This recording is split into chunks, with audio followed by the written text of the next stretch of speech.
एक गांव था, नाम था ढोलकपुर। बड़ा ही शांत और सुंदर गांव था। लोग हमेशा खुशी से झूमते थे, क्योंकि उस गांव में रहता था महाराज रायस्टार, जो अपने गांव के लिए एक शेर था, जो कभी अपने लोगों के साथ गलत होने नहीं देता था। लेकिन उस गांव में छुपा था एक डरावना राज, एक राज जो सबके दिल में था, पर जुबान पे नहीं। गांव के बीच एक सूखा हुआ पेड़ था, जिसे लोग कहते थे श्रापित पेड़। ना कोई उसके पास जाता, ना कोई उससे आंख मिलाता। हर पूर्णिमा के अगले दिन उस पेड़ के नीचे एक लाश मिलती थी। लोग कहते, रात में कोई आता है और लाश छोड़ जाता है, लेकिन कभी किसी ने कुछ देखा नहीं, और देखता भी कैसे। जो देखता वो अगले दिन पेड़ के नीचे होता था। एक दिन रायस्टार ने ठान लिया, बस अब और नहीं, इस राज का अंत मैं ही करूंगा, क्योंकि ढोलकपुर का नाम मिट्टी में मिल रहा था। फिर एक पूर्णिमा की रात रायस्टार चुपके से जाकर पेड़ के पास बैठ गया। रात के 2 बजे एक आवाज आई, और फिर वो पेड़ भूत में बदल गया।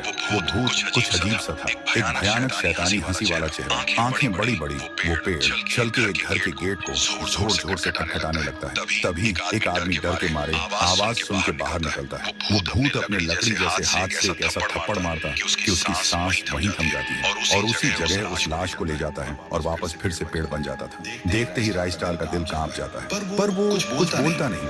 सुबह लोग भीड़ में जमा हुए और रायस्टार ने पहली बार उस पेड़ से बात करने की कोशिश की। पेड़ के अंदर से एक आवाज निकली, क्या तुम सब भूल गए मुझे? रायस्टार बोलता है, तू कौन है? पेड़ बोलता है, मैं हूँ ठुन ठुन ठुन साहू। एक वक्त था जब मैं भी इस गांव का एक प्यारा सा बच्चा था, लेकिन 100 साल पहले मुझे इसी पेड़ से रस्सी बांधकर उल्टा लटका दिया गया, गांव वालों की आंखों के सामने, और मेरी मौत को तमाशा बना दिया गया, सिर्फ इसलिए क्योंकि मैंने एक राज देख लिया था जो लोग छुपाना चाहते थे।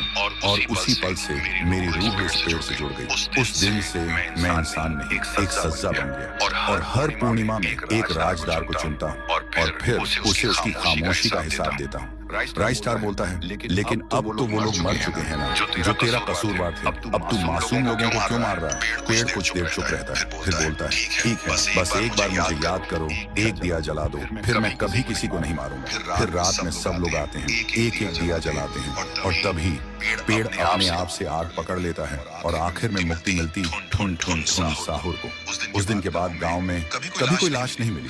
हर पूर्णिमा में लोग एक दिया जलाकर उसकी यादों को जिंदा रखते हैं, क्योंकि अगर भूल गए तो सपने में एक आवाज सुनाई देती थी,